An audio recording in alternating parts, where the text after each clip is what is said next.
আন্তরিকতা লই মায়া মোহাব্বত লই ইয়া নাই আল্লাহর গোলামি করি দিয়া এলে কান মন মানসিকতা লই যারা নামাজ পড়িব এই নামাজিয়ান এমন এক ব্যবসা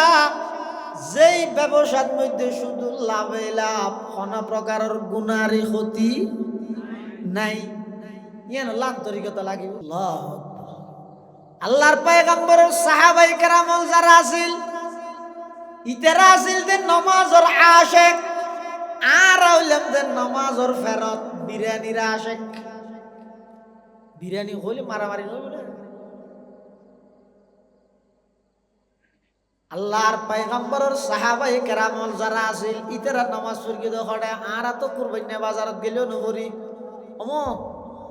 আজি সাহেব আসল নস পড়ি না হে রাখো এই গরু ন মিলে গরু মিলে না পারি ওটা নমাজ নমাজ নমাজ নমাজ 3 দিন তো বলি কি জাডো নাই ওটা কি এই যা গরু মিলে তের কি না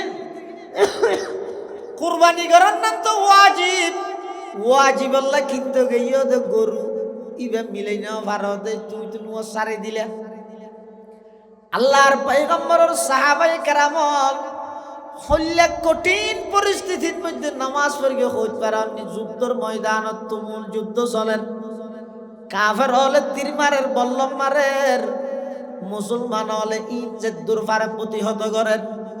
এই অবস্থা যেতে ডাক মারি গে হাইয়া আলাস সালাহ হাইয়া আলাস সালাহ হাইয়া আলাল ফালাহ হাইয়া আলাল ফালাহ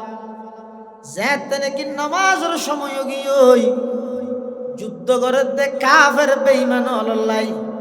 ওই সমস্ত মুজাহিদ সাহাবায়ে কেরাম দুই ভাগে বিভক্ত হই এক ভাগে যুদ্ধ করে আর এক ভাগে একজনের ইমাম বানাই ইবার ফিসের নামাজ পড়িবেলা দিয়ে গিয়ে সুবহানাল্লাহ।